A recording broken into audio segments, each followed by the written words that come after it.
G'day. Welcome to Lunch Money, your online and social media home for special situations, workouts, and capital raising professionals. Now, today is not a full Lunch Money show. Instead, I'm going to just show you a brief clip from the full show. More on that shortly. Now, people often ask me, who is Hermes' biggest competitor? And during COVID, I told them, well, it's the ATO.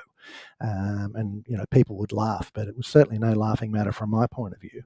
Now, commercial brokers and other small business advisors are well aware that post-COVID, the ATO has become very active in its efforts to recover arrears. The ATO itself is quite open about this, and they've said that they've pivoted from taking a passive stance during the pandemic to taking a more active, assertive approach in managing debts. And we're seeing them lodging credit defaults, issuing directors with penalty notices, and the ATO is featuring prominently in wind-up notices.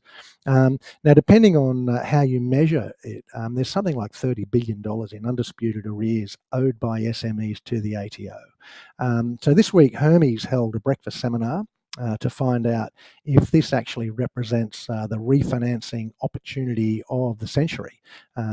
We engaged a panel of experts to help our attendees, mostly commercial finance brokers. Our panelists were Michael Moon from Tax Assure, Shannon Kavanagh from Bacchus Accounting, and Sule Arnautovic from Salia Advisory.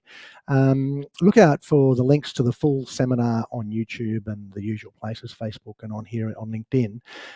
We've also put the audio up on podcast, so make sure you subscribe on Apple or Spotify to the Lunch Money podcast, and you will see you'll be able to hear the seminar in full. Also keep an eye out for dates in your state where we plan to hold this seminar again, and we're holding other seminars on other challenging topics that are of interest to workouts, capital raising, and special situations advisors. Now I'm just going to show you a brief clip of this week's show where Michael Moon drops a few eye-opening stats, and he frames the problem for us. That's all for me. Enjoy this brief clip and catch up with the full show. Follow the links. For over 10 years.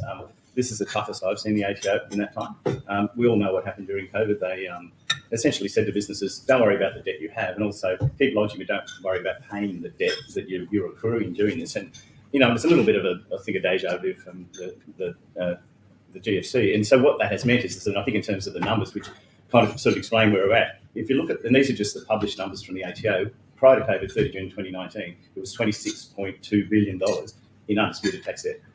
The latest published figures from last year at 50. So that's an 89% increase in a 4-year period. We think it's higher than that because a lot of the businesses we are seeing have got a lot of unlodged debt.